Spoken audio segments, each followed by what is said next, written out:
हा प्रश्न सीईटी 2022 ला मेकॅनिकल प्रॉपर्टीज ऑफ फ्लुइड्स या चॅप्टरवर विचारलाय. प्रश्न असा आहे, a liquid drop having surface energy capital E is spread into 216 droplets of same size.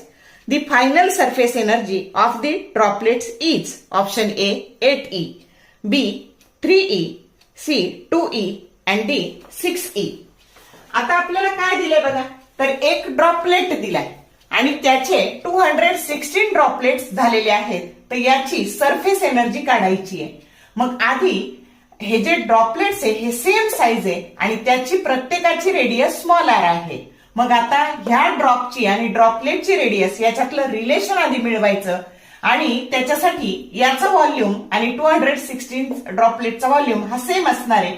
म्हणून हे लिहिलं 4/3 pi r cube that is equal to 216 4/3 pi r cube. 4/3 पाय 4/3 पाय गेले, आर क्यूब बरोबर 216 हा 6 चा क्यूब आहे आणि म्हणून तुम्हाला आर बरोबर 6r मिळालं क्यूब रूट आणि स्मॉल आर ची किंमत आली.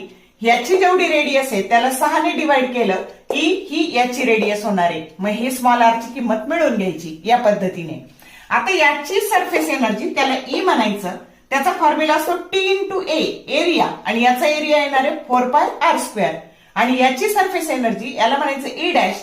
ती एकाची एवढी येणार आहे 4πr² आणि त्याला 216 ने मल्टिप्लाय करायचं. मग आता याच्यात या स्मॉल आर ची किंमत ही टाकायची r/6 त्याचा स्क्वेअर आहे. मग आता 4πr² काढले, हे 36 इकडे आणले, त्याने डिवाइड केलं तर हे 6e आलं. म्हणजे याची सरफेस एनर्जी याच्या किती पट मोठी आहे, तर 6 टाइम ग्रेटर आहे, की जो करेक्ट ऑप्शन डी आहे. समजलं का? आता मी तुम्हाला शॉर्टकट सांगते. जर याचे ड्रॉपलेट 8 झाले, 1 चे 8 झाले तर इथं 2 टाइम्स ई येणार. बघा, जर इथं 27 ड्रॉपलेट झाले तर ते येणार 3 टाइम्स. इथं काय येणार 3 टाइम्स, इथं 3 येणार 3 टाइम्स सी. जर 64 झाले तर 4 टाइम्स सी.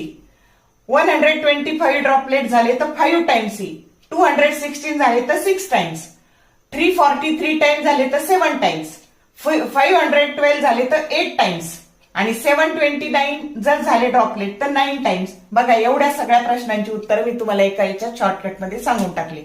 जर तुम्हाला शॉर्ट व्हिडिओ आवडले, लाईक करा, शेअर करा, कमेंट करा. For more useful tips and tricks keep watching wings of physics. Thank you very much.